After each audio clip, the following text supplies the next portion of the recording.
Hola chicos y chicas, hoy voy a hablaros de la composición de funciones, ¿vale? Aquí el título sin tilde, de la composición de funciones. Y bien, es esto que habéis visto ya por ahí de g o f, ¿vale? Para eso vamos a necesitar funciones, así que voy a poner aquí una función f de x, ¿vale? Esta función va a ser la raíz cuadrada de x más 1.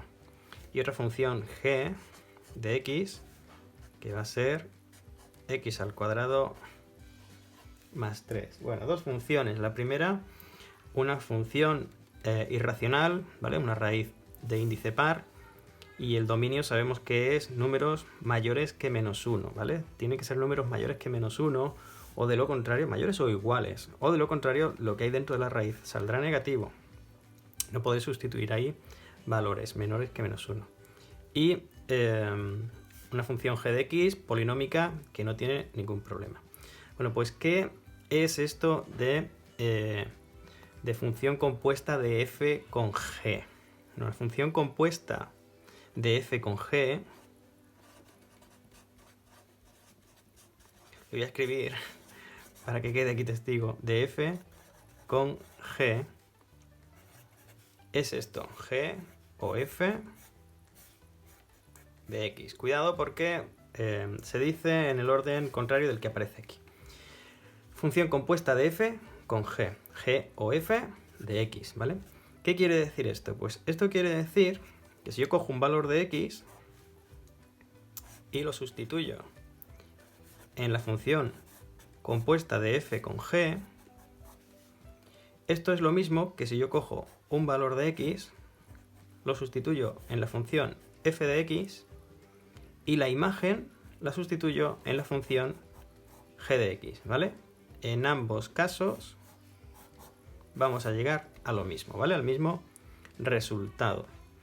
Y bien, vale, esto está muy bien, pero ¿cómo se calcula? ¿Cómo calculo yo f compuesta con g? Pues es tan sencillo calcular f compuesta con g, en paréntesis, ¿cómo sustituir en la función g, la x de la función g, sustituir la función f? Es decir, si g es x al cuadrado más 3, pues en vez de x al cuadrado no pongo x al cuadrado, ¿vale? Aquí iría la x, ¿verdad? X al cuadrado más 3.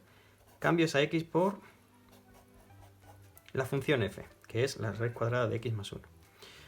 Resultado, pues bueno, como aquí hay una raíz y está al cuadrado, pues resulta que se irá la raíz y quedará x más 4. Bueno, pues esta es la función g o f, la función de f compuesta con g.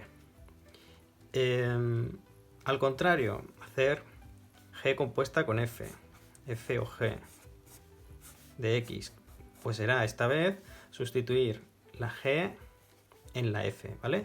Esta expresión aquí, en la x de la f. Entonces, si la f era la raíz cuadrada de x más 1, ¿vale? De x más 1, pues en vez de x pondremos x cuadrado más 3, que es la expresión de g de x. El resultado será la raíz cuadrada de x cuadrado más 4.